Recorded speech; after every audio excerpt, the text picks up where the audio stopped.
पिछले क्लास में आपने पोटेंशियल और पोटेंशियल डिफरेंस निकालना सीखा, उससे कुछ न्यूमेरिकल्स करें। आज का क्लास जो है वो कॉन्सेप्चुअली बहुत ही इम्पॉर्टेंट है और इस कॉन्सेप्ट से आपके एक रिलेशन निकल के आएगा इलेक्ट्रिक फील्ड और पोटेंशियल के बीच में। फिर हम कोशिश करेंगे कि कुछ ऐसे क्वेश्चंस करें जो कि पोटेंशियल डिफरेंस निकालने में आपको मदद करते हैं और बहुत इम्पॉर्टेंट होते हैं। तो एक जो आज का टॉपिक उससे हम स्टार्ट करते हैं, आगे सब कुछ कहे बिना। तो electric field can be represent as a gradient of potential. तो इसे स्टार्ट करते हैं हम। Electric field as a gradient of potential मान लेते हैं बिल्कुल जो हमने उसमें माना था, किसमें इलेक्ट्रिक पोटेंशियल में, कि एक चार्ज को हमने ओरिजिन पे रखा था और एक टेस्ट चार्ज को हम लेके आ रहे हैं कहाँ से, इन्फिनिटी से। और इलेक्ट्रिक फील्ड के अंदर हमने कोई एक डिस्टेंस कंसीडर कर लिया है dr, बहुत छोटा डिस्टेंस कंसीडर कर लिया है। और जब चार्ज को हम यहाँ पे लेके आएंगे, यहाँ तक लेके आएंगे q नॉट, तो एक फोर्स लगेगा q नॉट ई, जिसकी डायरेक्शन कहाँ की ओर होगी, आउटवर्ड। तो एक एक्सटर्नल फोर्स हमें इनवर्ड, उसके लिए उसी के बराबर एक एक्सटर्नल फोर्स हमें लगाना पड़ेगा जो कि इस चार्ज को बिना एक्सेलरेट किए इनवर्ड लेके आएगा। तो ये हम कंसीडर कर लेंगे, इन राइटिंग हम लिख लेंगे, let a charge q not is taken from infinity to the electric field and we consider a very small distance dr in the path of the charge, and which is at a distance r from the source charge which is placed at the origin. source charge को हमने कहाँ पे place किया हुआ है, origin पे place किया हुआ है, उसके r डिस्टेंस में हमने एक dr डिस्टेंस कंसीडर कर लिया। तो what is the force acting on the charge? force acting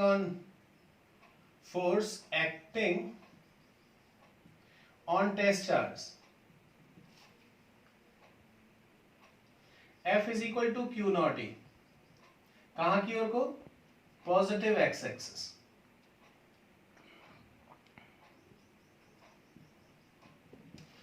external force required कितना होगा जरा बताइए। External force required minus Q not E, तो F एक्सटर्नल जो हो जाएगा आपका वो हो जाएगा माइनस क्यू नॉट ई। तो फिर वही हम सेम लिख रहे हैं, work done to bring work done to move charge q naught for a distance dr। dr के लिए कितना वर्क डन करना पड़ेगा, let it will be dw and it will be f external dr। तो dw is equal to, it is minus q naught e dr। अगर मैं इसे dw upon q not लिखूं, जरा देखना आप लोग, और this will be minus e dot dr। तो dw upon q not is potential, मैंने बताया था, it is the work done to bring unit charge. तो इसको मैं dv लिख सकता हूं, dv is equal to minus e dr। एक फॉर्मूला तो यहीं पे बन जाता है, this is one of the formula. लेकिन हमें चाहिए क्या, हमें चाहिए e is equal to minus dv upon dr। तो this is the gradient. Electric field का अगर आप कभी आपको पोटेंशियल पता है और आप इलेक्ट्रिक फील्ड निकालना चाहते हैं तो उसको डिफरेंशिएट कर दें। पोटेंशियल डिफरेंस निकालना चाहते हैं और इलेक्ट्रिक फील्ड पता है तो उसको इंटीग्रेट कर दें। आप इसे इंटीग्रेशन में, this is not potential, actually it is potential difference. हमेशा पोटेंशियल डिफरेंस के लिए दो पॉइंट के बीच का पोटेंशियल डिफरेंस इंटीग्रेशन से निकलेगा अगर आपको इलेक्ट्रिक फील्ड पता है। अगर आपको इलेक्ट्रिक फील्ड निकालना है और पोटेंशियल पता है तो आप उससे क्या कर सकते हैं, डिफरेंशिएट कर सकते हैं।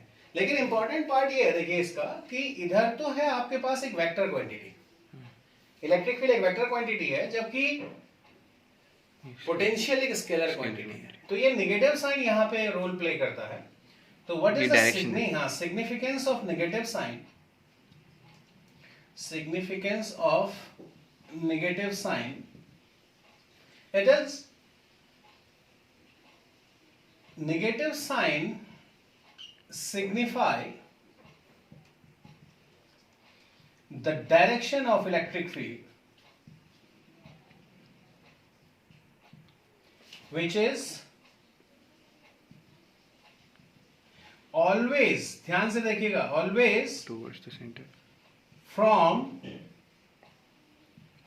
higher potential to lower potential. हमेशा इलेक्ट्रिक फील्ड की जो डायरेक्शन होगी वो हायर पोटेंशियल से लोअर पोटेंशियल की ओर को। तो ये नेगेटिव साइन का सिग्निफिकेंस है कि जब भी हम इसका डायरेक्शन निकालेंगे तो direction is always from the higher potential to lower potential. एक बार फिर से देख लें, बहुत ही इंपॉर्टेंट है। एक चार्ज ओरिजिन पे रखा हुआ है, इन्फिनिटी से लेके आ रहे हैं किसी टेस्ट चार्ज को, क्यू नॉट ई, जब आएंगे डी आर पे तो एक क्यू नॉट ई फोर्स लगेगा जो आउटवर्ड लगेगा। The force acting on the test charge is q not E, it is outward, that is positive x axis, and the external force required just opposite to the original force, it is minus q naught e. Work done to move charge q naught for distance dr। अगर हम dr distance के लिए charge को work done निकालें तो ये इस फॉर्मूले से निकलेगा, आप जानते हैं। तो dw equal to minus q not e dot dr। तो dw upon q not, it will represent potential difference dv। तो 1 is dv is equal to minus e dot dr।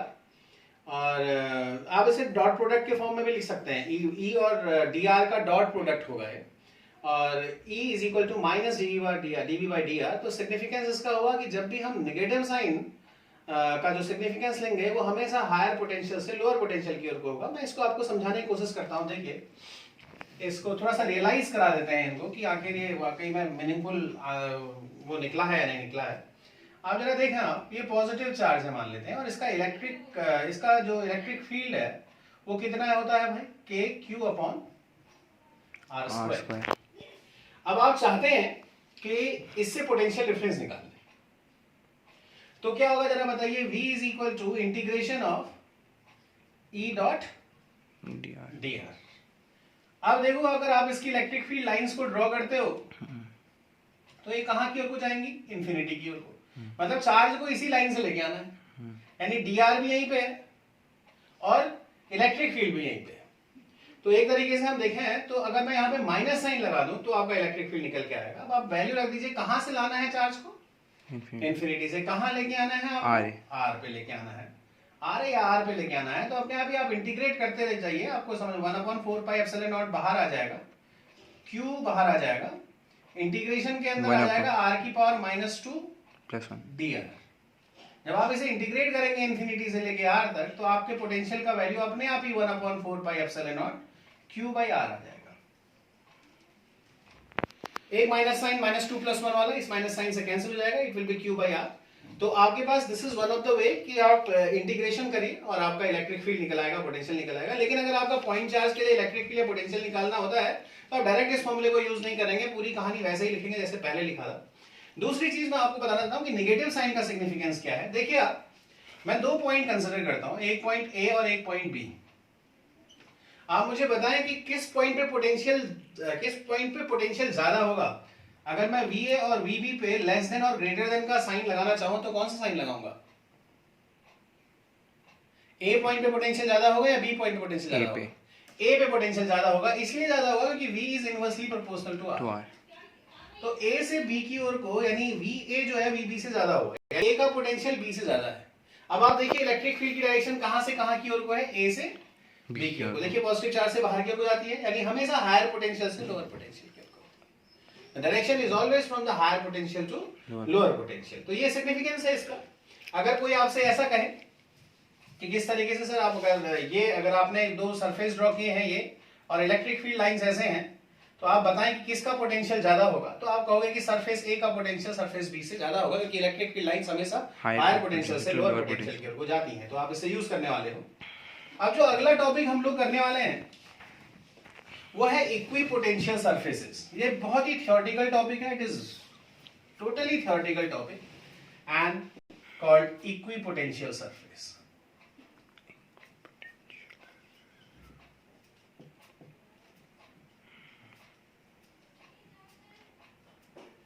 छोटा टॉपिक है, देखिए नाम से ही पता चल रहा है कि ऐसे सरफेस है जिसके हर पॉइंट पे पोटेंशियल क्या हो, सेम हो।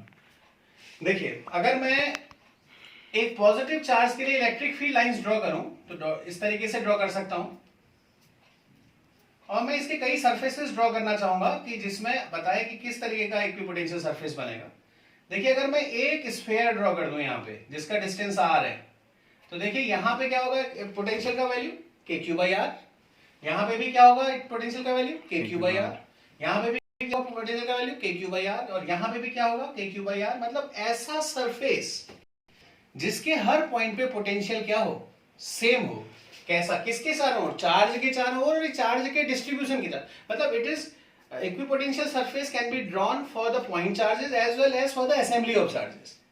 चार्ज के लिए ही नहीं, मतलब बहुत सारे चार्जेस एक साथ होंगे तो उनके लिए भी ड्रॉ किया जा सकता है, चार्ज के डिस्ट्रीब्यूशन के लिए भी ड्रॉ किया जा सकता है। चार्ज और डिस्ट्रीब्यूशन जैसे चार्ज का लीनियर हो गया, सरफेस वाइज हो गया, वॉल्यूमेट्रिक हो गया। तो आप वॉल्यूमेट्रिक में कैसे होगा? सब हो जाएगा। पोटेंशियल सेम होना चाहिए, ऐसा सरफेस जिसका पोटेंशियल सेम हो, जिस पॉइंट पे पोटेंशियल सेम हो वो इक्विपोटेंशियल सरफेस कहलाएगा। लेकिन एक और प्रॉपर्टी ध्यान से सुने, सिर्फ यही प्रॉपर्टी नहीं है, एक और प्रॉपर्टी आप इसमें देखें, ये जो लाइन है ना, ये सारे के सारे कितने डिग्री का एंगल बना रहे हैं सरफेस के साथ? 90 डिग्री का।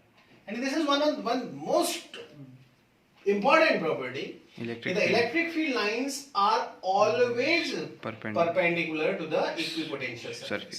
तो सबसे पहले डेफिनेशन लिखना होगा, what are the equipotential surfaces? Equipotential surfaces are the surfaces around the charge or charge distribution in which every point has same potential and the electric field lines are perpendicular to the surface. यानी वो surface के perpendicular भी होंगी और साथ ही साथ हर point पे इलेक्ट्रिक फील्ड क्या होगा? सेम। इलेक्ट्रिक पोटेंशियल क्या होगा? सेम होगा। तो एक काम करते हैं, इसकी प्रॉपर्टी को यूज करते हुए कुछ सरफेसेस ड्रॉ करते हैं और उसके बाद इक्विपोटेंशियल सरफेस की कुछ प्रॉपर्टीज को ड्रॉ करेंगे। सबसे पहले अगर मैं पॉजिटिव चार्ज के लिए लूं तो मैं इसकी इलेक्ट्रिक फील्ड लाइन ड्रॉ करता हूं। आपको इलेक्ट्रिक फील्ड लाइन ड्रॉ करने का तरीका है, आप सबसे पहले इस तरीके से 4 लाइंस बना लीजिए, फिर हर किसी का बाइसेक्टर बना लीजिए।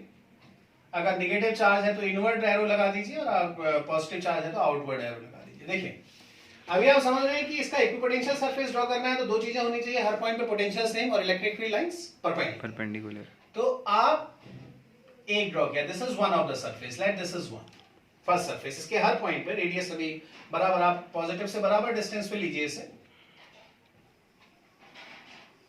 यानी ये डिस्टेंस r हो गया और आपके पास पहला पोटेंशियल सरफेस हो गया। दूसरा स्फीयर हो जाएगा भाई, तीसरा आप देख रहे हैं क्या किया मैंने, पहले का देखिए डिस्टेंस मान लेते हैं, इनका डिस्टेंस मैंने a लिया और इन दो सरफेसेस का डिस्टेंस b लिया, तो मैंने जानबूझ के a is greater than b बनाया।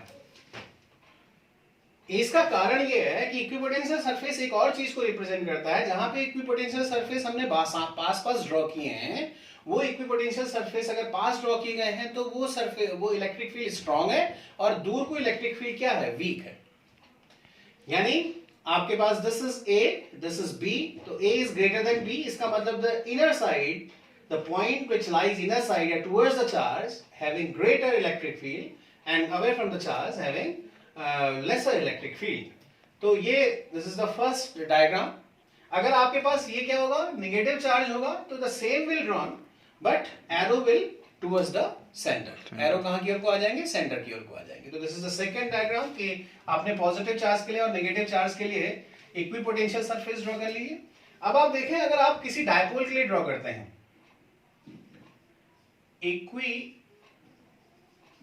Equipotential surface for electric dipole, तो इलेक्ट्रिक डायपोल में क्या होता है भाई? एक माइनस क्यू चार्ज होगा, एक प्लस क्यू चार्ज होगा, दो इक्वल चार्जेस होंगे और एक पर्टिकुलर डिस्टेंस से सेपरेटेड होंगे। अब आप इलेक्ट्रिक फील्ड लाइंस ड्रॉ करेंगे तो ये ऐसी जाती है, सॉरी पॉजिटिव से नेगेटिव की ओर को इस तरीके से जाती है। तो इसका इक्विपोटेंशियल सरफेस देखिए, यहां ना तो यहां बनेगा ना यहां बनेगा, एक लाइन हम ड्रॉ करते हैं, इसका परपेंडिकुलर बाइसेक्टर, इसको मैं नहीं ड्रॉ कर रहा लाइंस को, मैं एक परपेंडिकुलर बाइसेक्टर ड्रॉ करता हूं। This is the perpendicular bisector. एक पूरा सरफेस है, एक पूरा स्पेस है, प्लेन है। तो अगर मैं इसको देखूं जरा, आप देखिए इसके इस पॉइंट पे अगर मैं पोटेंशियल कैलकुलेट करूं, देखिए पोटेंशियल कैलकुलेट करने का मैंने तुम्हें मेथड बताया था कि अगर माइनस चार्ज के लिए हम निकालते हैं पोटेंशियल तो पोटेंशियल का साइन भी नेगेटिव होता है और प्लस चार्ज के लिए निकालते हैं तो साइन भी पॉजिटिव होता है। तो अगर मान लेते हैं ये डिस्टेंस r है तो ये भी r होगी, तो क्योंकि डिस्टेंस बराबर ही होनी है इसकी, तो अगर मैं इस पॉइंट पे पोटेंशियल निकालता हूं तो इसका पोटेंशियल हो जाएगा माइनस के क्यू बाई आर और इसका पोटेंशियल हो जाएगा प्लस के क्यू बाई आर, और दोनों को ऐड करेंगे तो जीरो आएगा। तो यानी न सिर्फ इस पॉइंट पे बल्कि यहां पे मैं निकालूं तो भी पोटेंशियल जीरो आएगा, यहां पे निकालूं यानी इस पूरी लाइन पे पोटेंशियल क्या आएगा? जीरो आएगा। तो ऐसी कंडीशन में हम कह सकते हैं कि इक्विपोटेंशियल सरफेस ये पर सरफेस है जहां पे पोटेंशियल जीरो है, क्योंकि इस पर्टिकुलर पॉइंट पे जो लाइंस होंगी वो परपेंडिकुलर होंगी। कहां से कहां की ओर को? पॉजिटिव से नेगेटिव की ओर को, ऐसे लाइंस होंगी इसकी। तो this is the equipotential surface for electric dipole. Equipotential surface for two positive charges. अगर दो positive charges, equal positive charges का इक्विपोटेंशियल सरफेस ड्रॉ करूं तो अब आपको इसे याद रखना पड़ेगा. इसमें पहले तो सर्कल्स बनाइए आप.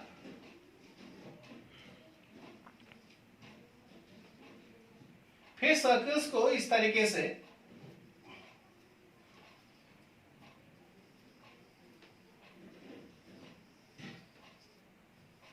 एक गॉगल शेप्ड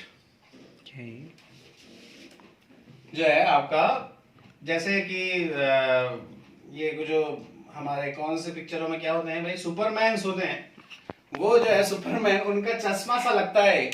ये देखिए आंखें हैं और इस तरीके इक्विपोटेंशियल सरफेस है. आप इसे याद रखिए क्योंकि ये सरफेसेस आ सकते हैं आपके. अब आपके पास जो भी सरफेसेस हमारे पास आएंगे ना, हम उनको ड्रॉ भी करते चले जाएंगे. इससे पहले हम कुछ प्रॉपर्टीज हम लोग इसकी पढ़ लेते हैं इक्विपोटेंशियल सरफेस की. बहुत ज्यादा इंपॉर्टेंट है. जैसे इलेक्ट्रिक फील्ड लाइंस की प्रॉपर्टीज थी, वैसे ही इक्विपोटेंशियल सरफेस की प्रॉपर्टी है. Property number 1, electric field lines are always perpendicular to the equipotential surface. Electric field lines हमेशा इक्विपोटेंशियल सरफेस के परपेंडिकुलर होती हैं. अभी हम इसे प्रूव कर देंगे.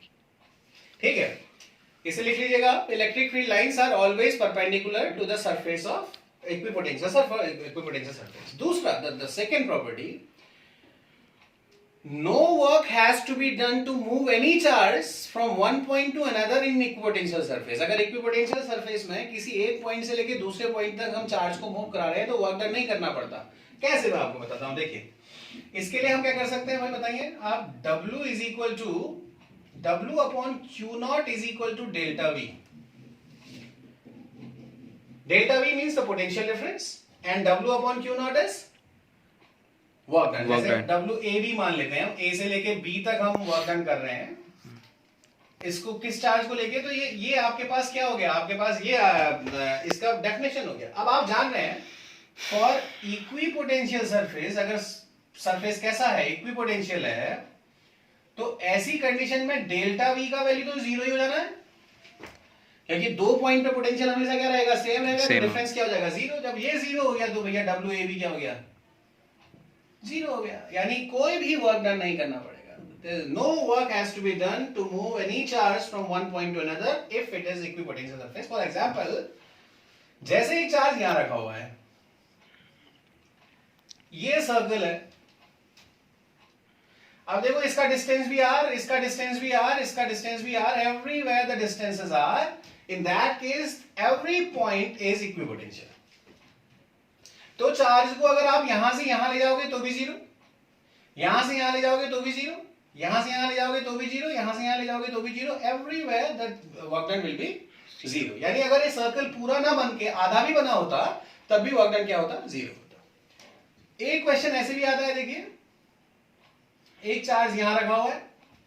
अब ये इक्विपोटेंशियल कैसे हो जाएगा, जो भी मैंने अभी बनाया है. हाँ. ये नहीं है ना इक्विपोटेंशियल. मैं कहां कह रहा हूं इक्विपोटेंशियल, लेकिन ये A, B, C और D, ये पॉइंट तो इक्विपोटेंशियल हैं. हाँ. Point A, point B, point C और पॉइंट D तो इक्विपोटेंशियल हैं, बिल्कुल है. अगर ये पॉइंट इक्विपोटेंशियल हैं तो यहां A से लेके B तक मूव कराने में वर्क डन कितना होगा, जीरो. B से लेके C तक मूव कराने में वर्क डन जीरो. C से लेके D तक वर्क डन जीरो. D से लेके A तक वर्क डन जीरो. तो कभी क्वेश्चन आता है कि इस पूरे सर्कल, पूरे स्क्वायर में अगर हम इसे मूव कराएं तो वर्क डन कितना होगा, तो आंसर होगा जीरो. आप याद रखें, जिन जिन पॉइंट पे पोटेंशियल सेम होगा उन्हीं दो पॉइंट के लिए पोटेंशियल डिफरेंस जीरो होगा और उन्हीं पे वर्क डन क्या हो जाएगा, जीरो हो जाएगा. याद रखें. लेकिन अगर चार्ज को यहां से यहां मूव कराएंगे तो वर्क डन जीरो नहीं होगा क्योंकि ये दो पॉइंट इक्विपोटेंशियल सरफेस में नहीं है.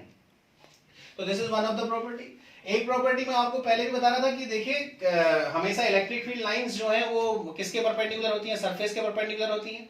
तो अब आप जानते हैं W इज इक्वल टू क्या होता है भाई, बताइए. dr F dot dr. तो मैं इसे क्या लिख सकता हूं, जरा बताइए. Q नॉट E लिख सकता हूं, लिख सकता हूं. तो W is equal to Q not E dr cos theta. किस किस के बीच का एंगल है, E और dr के बीच का एंगल है. लेकिन W कितना होता है इक्विपोटेंशियल सरफेस के लिए, zero. For equipotential surface W is equal to 0, तो 0 is equal to Q not E dr cos theta. अब देखिए ये तो 0 हो नहीं सकता, ये 0 हो नहीं सकता, ये 0 हो नहीं सकता, तो क्या 0 होगा? cos थीटा 0 होगा और थीटा का वैल्यू कितना होगा? 90 डिग्री। इसका मतलब E जो होगा वो हमेशा किसके परपेंडिकुलर होगा? dr के, जो कि लेंथ वाइज होता है, यानी इलेक्ट्रिक फील्ड और dr आपस में परपेंडिकुलर होंगे।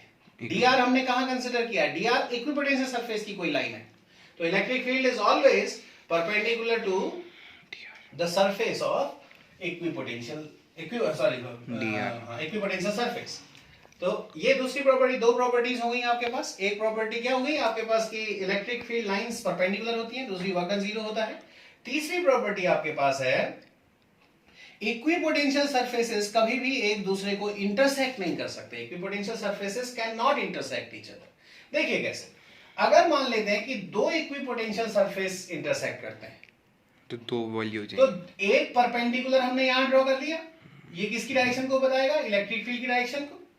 एक परपेंडिकुलर हमने इस सरफेस पे ड्रॉ कर दिया एक पर्टिकुलर पॉइंट पे, दो इलेक्ट्रिक फील्ड हो गए एक पॉइंट पे, एक पहले वाले के परपेंडिकुलर का, एक दूसरे वाले के परपेंडिकुलर का। याद रखिएगा आपने इलेक्ट्रिक फील्ड लाइन में टेंजेंट्स पढ़े होंगे, यहाँ पे परपेंडिकुलर है, परपेंडिकुलर जो है वो इलेक्ट्रिक फील्ड को शो कर रहा है। तो एक पॉइंट पे हम दो परपेंडिकुलर ड्रॉ कर सकते हैं दो सरफेसेस के लिए, जो दो अलग अलग डायरेक्शन इलेक्ट्रिक फील्ड की एक पर्टिकुलर पॉइंट पे बताएगा, जो कि संभव नहीं है। तीसरी बात, अगर आपके पास इक्विपोटेंशियल सरफेसेस ऐसे ड्रॉ किए गए हैं,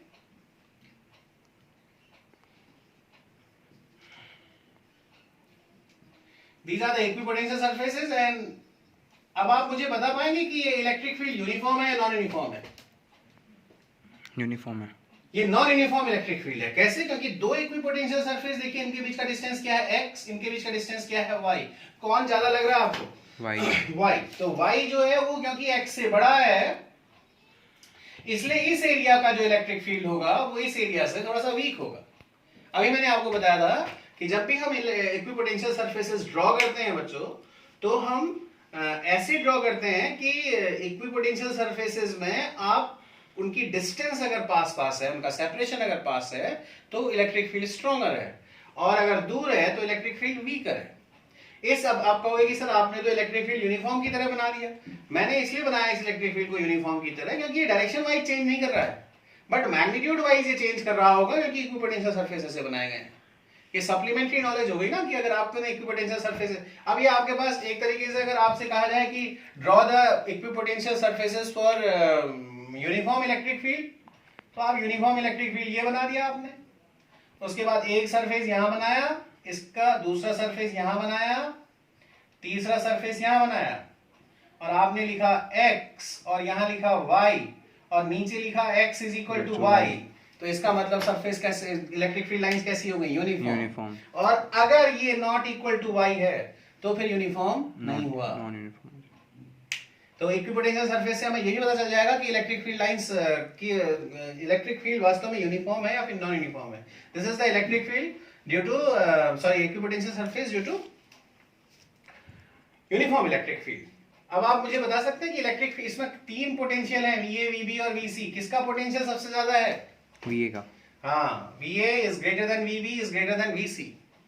ये दिस इज द नॉलेज। तो कभी भी दो इक्विपोटेंशियल सरफेस क्यों नहीं इंटरसेक्ट करके समझ में आ गया। तीसरी प्रॉपर्टी आपको ये समझ में आ गई कि अगर इक्विपोटेंशियल सरफेसेस पास में हैं तो इलेक्ट्रिक फील्ड स्ट्रांग है, और इक्विपोटेंशियल सरफेसेस दूर हैं तो इलेक्ट्रिक फील्ड क्या है? वीक है। अब मैं आपको एक और चीज बताता हूं जो बहुत ही इंपॉर्टेंट है इक्विपोटेंशियल सरफेस के लिए ही। देखिए, E is equal to dV by dr with negatives. अगर इलेक्ट्रिक फील्ड जीरो है, if the electric field is zero, क्या इसका मतलब है कि पोटेंशियल भी जीरो होगा? नहीं। इसका मतलब हुआ कि dV by dr जीरो है, तो V तो कांस्टेंट हुआ। किसी भी कांस्टेंट क्वांटिटी का इलेक्ट्रिक फील्ड हमेशा, पोटेंशियल कांस्टेंट क्वांटिटी का डिफरेंशिएशन हमेशा क्या होगा? जीरो होगा। अब देखो कि सर कहोगे ये सारी चीजें आपने क्यों बताई? ये इसलिए बताई, देखिए मान लेते हैं कि एक स्फेरिकल कंडक्टर है,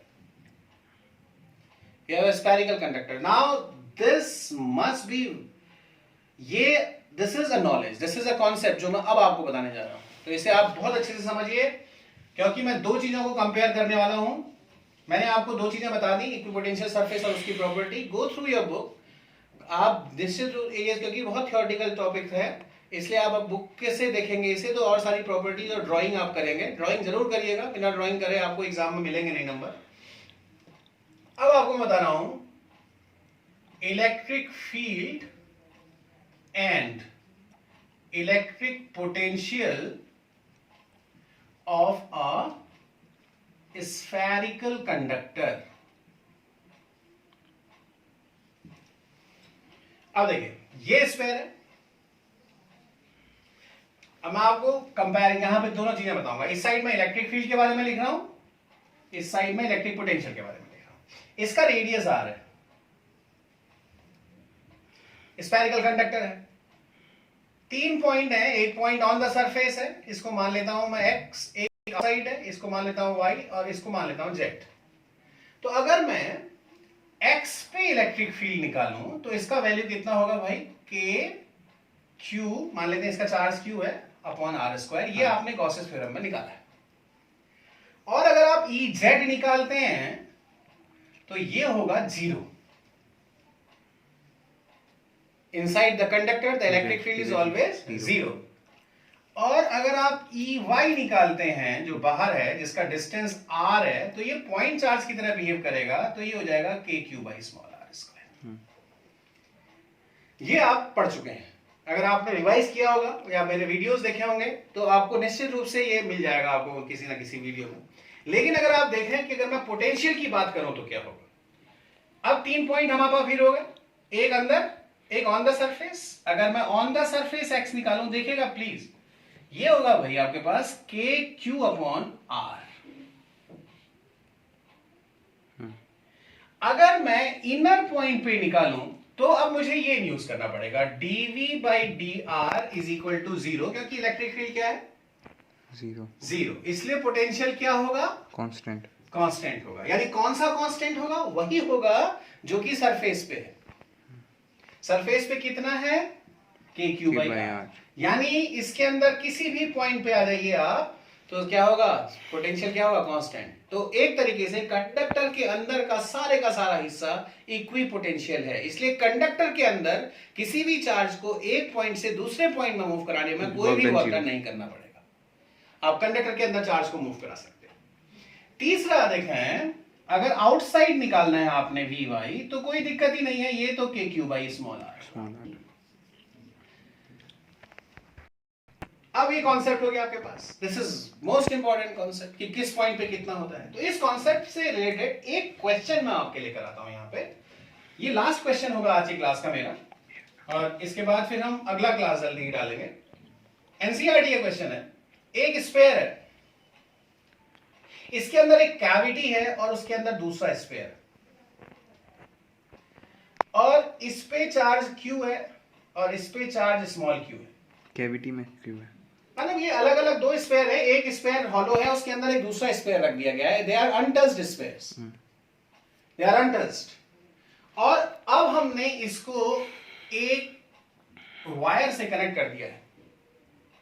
आपको बताना है कि हमेशा चार्ज जो है, मान लेते हैं अंदर वाले का रेडियस ए है, बाहर वाले का रेडियस बी है, आपको ये प्रूफ करना है कि चार्ज हमेशा इनर स्फीयर से आउटर स्फीयर में फ्लो करेगा।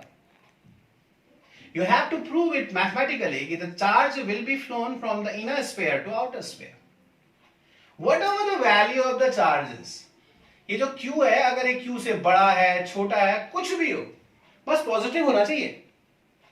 अगर ये पॉजिटिव है और Q से कुछ भी रिलेशन हो, लेकिन चार्ज का फ्लो हमेशा इनर स्फीयर से आउटर स्फीयर में होगा, ये आपको प्रूफ करना है। तो इसको प्रूफ करने के लिए आपके पास कॉन्सेप्ट यूज करना पड़ेगा, and that concept is the concept of potential. आपको याद है कि जब आपको मैंने पोटेंशियल का पहला क्लास पढ़ाया था, तो मैंने आपसे कहा था कि the positive charge is always flown from higher potential to lower potential. अगर हम ये प्रूफ कर दें कि यहां पे ए के सरफेस पे जो पोटेंशियल है वो बी के सरफेस के पोटेंशियल से ज्यादा है, तो पॉजिटिव चार्ज हमेशा अंदर से बाहर की ओर को फ्लो करेगा। पक्का?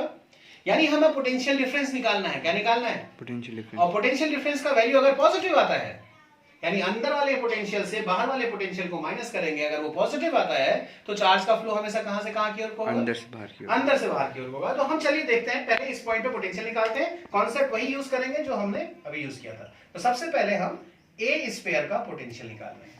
तो ए स्फीयर का पोटेंशियल, दो पोटेंशियल्स होंगे, जरा देखिएगा। एक तो इनर स्फीयर का पोटेंशियल प्लस दूसरा आउटर स्फीयर का पोटेंशियल। अब इनर स्फीयर का पोटेंशियल कितना होगा? इनर के तो सरफेस पे है, तो ये होगा भाई आपके पास K capital Q by A. Outer surface का, आउटर वाले का कितना होगा पोटेंशियल? आउटर के तो अंदर है ना, इस वाले स्फीयर के तो अंदर है ना पॉइंट। हाँ, तो उतना ही होगा जितना। कितना होगा जरा बताइए? K small q upon b. B, very good. तो दिस इज VA। ये हमारा इनर स्फीयर का पोटेंशियल हो गया। आउटर स्फीयर का पोटेंशियल निकालते हैं VB। इसमें भी दोनों स्फीयर का होल्ड होगा। इनर स्फीयर का, अब इनर स्फीयर के लिए देखिए, इनर स्फीयर के लिए पॉइंट बाहर है। जब इनर स्फीयर के लिए, जब स्फीयर के बाहर होता है, जो स्मॉल r डिस्टेंस लिया था मैंने, तो क्या था potential? KQ by small r था। तो यहां पे क्या हो जाएगा जरा बताइए? KQ upon B small b plus outer sphere के लिए क्या होगा? KQ अपॉन B, क्योंकि तो उसका रेडियस ही B है। Q प्लस क्यू नहीं होगा? Q प्लस Q होगा ही नहीं, क्योंकि चार्ज कनेक्टेड नहीं ना अभी, मतलब बाद में इंस्टेंटली पूछा है उसने चार्ज कहां फ्लो करेगा, वो फ्लो करने के बाद Q प्लस Q हो जाएगा, अभी फ्लो नहीं किया है। फ्लो क्यों कर रहा है ये देख रहे हैं। अब ये VB हो गया। अब मुझे क्या करना है? VA माइनस VB निकालना है, और इसका वैल्यू हमेशा क्या आना चाहिए? पॉजिटिव आना चाहिए। अगर पॉजिटिव आ गया तो चार्ज का फ्लो हमेशा कहां से कहां की ओर होगा? A से B की ओर होगा। तो देखें, जब हम A से B को माइनस करेंगे, इनको देखिए आप, यहाँ पे जूम करिए, यहाँ पे देखिए, इसमें से देखिए KQ बाई B और KQ बाई B कैंसिल हो जाएगा। तो बचेगा क्या आपके पास? KQ कॉमन आ जाएगा, कैपिटल Q, और ब्रैकेट में बचेगा 1 upon A minus 1 upon b, 1 upon A minus 1 upon B। तो VA माइनस VB जो आ जाएगा, देखिए आपके पास ये आ जाएगा KQ ब्रैकेट में B minus A upon AB। अब आप देखिए पॉजिटिव क्वांटिटी आई नहीं आई? B में से A को माइनस करिए, देखिए कैसी क्वांटिटी आई? पॉजिटिव। तो VA माइनस VB कैसा आ गया? पॉजिटिव आ गया। इसका मतलब VA किससे बड़ा हो गया? इसका मतलब चार्ज का फ्लो हमेशा कहां से? इनर से आउटर स्फीयर में होगा। लेकिन याद रखें, अगर ये चार्ज का साइन कैसा होता? नेगेटिव होता, तब तो यहाँ नेगेटिव साइन आया था, तब फिर B से A की ओर को फ्लो कर जाता, फिर पॉजिटिव से नेगेटिव की ओर को फ्लो करता ना। फिर अगर दोनों नेगेटिव होते तो? दोनों नेगेटिव होते तो फिर उसमें देखना पड़ता कि ये साइन कैसा आ रहा है, कौन सा ज्यादा नेगेटिव है, फिर वो चार्ज पे डिपेंड करता ना। तो अब आप इसे सारे के सारे कॉन्सेप्ट देख लीजिए इसमें। तो this is one of the question from your NCERT, and that this concept is most important for the potential. And क्योंकि ये मैं इसलिए बता रहा हूँ आपको, इसमें मैंने आपको पोटेंशियल डिफरेंस निकालना सिखाया है। क्या निकालना सिखाया है? Potential difference. और जो क्योंकि पोटेंशियल डिफरेंस निकालना सिखाया है, इसलिए अब आप क्या करोगे? आप इसे बड़ी आसानी से कैपेसिटेंस में यूज कर सकते हो। तो एक और कॉन्सेप्ट छोटा, क्योंकि ये तो मैंने बता ही दिया आपको। वन मोर थिंग सिंपल, क्योंकि मैं आपको एक तरीके से कैपेसिटर की तैयारी करा रहा हूं। देखिए ये दो प्लेट्स हैं, आपने इनको किया है, ये एक प्लेट है। अब मैं इसके क्वेश्चंस कराऊंगा अगले दिन, न्यूमेरिकल्स कराऊंगा, आज भेजूंगा मैं आपको न्यूमेरिकल। ये कैसा इलेक्ट्रिक फील्ड हुआ? यूनिफॉर्म। मान लेते हैं कि बीच का डिस्टेंस B है या D है। अब आपको पोटेंशियल डिफरेंस निकालना है इन दो प्लेट के बीच में, प्लेट A और प्लेट B के बीच में पोटेंशियल डिफरेंस निकालना है। तो सिंपल, VA माइनस VB के बीच में एक यूनिफॉर्म इलेक्ट्रिक फील्ड है। कैसा इलेक्ट्रिक फील्ड है? यूनिफॉर्म। और अभी आपने पढ़ा ना, E is equal to V upon D for uniform electric field, dV by dr। E is equal to actually dV by dr with negative sign। बोलो yes. Yes sir. तो E is equal to minus dV by dr हो गया ना। तो dV by dr तो तब होगा जब चेंज होगा, छोटा छोटा लेना पड़ेगा, डिफरेंशिएशन करना पड़ेगा। ये तो यूनिफॉर्म है, तो निश्चित सी बात है कि जो भी डिस्टेंस है V अपॉन D हो जाएगा। यहाँ पे नेगेटिव साइन तो रहेगा, वो साइन को किसको बताता है? Higher potential to lower potential. तो इसका आंसर हो जाएगा आपके पास E into D, E into D, सीधा ही VA minus VB when for uniform electric field.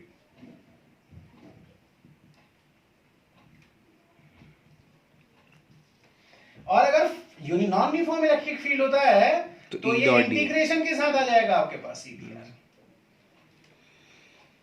For non uniform electric field. मैं कुछ क्वेश्चन भेजूंगा आपको इस कॉन्सेप्ट के।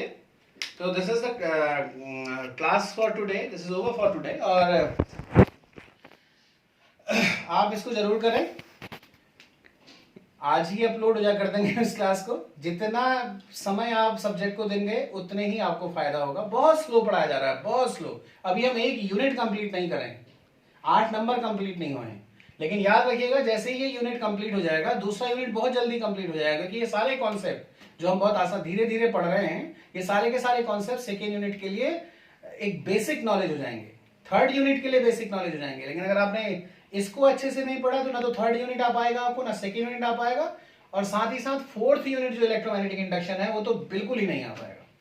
तो the first unit is most important unit, second first 4 units are very important, वो समय लेते हैं, और लास्ट के जो 6 यूनिट्स हैं वो आपके वो बहुत जल्दी खत्म हो जाते हैं, वो बहुत थ्योरेटिकल है।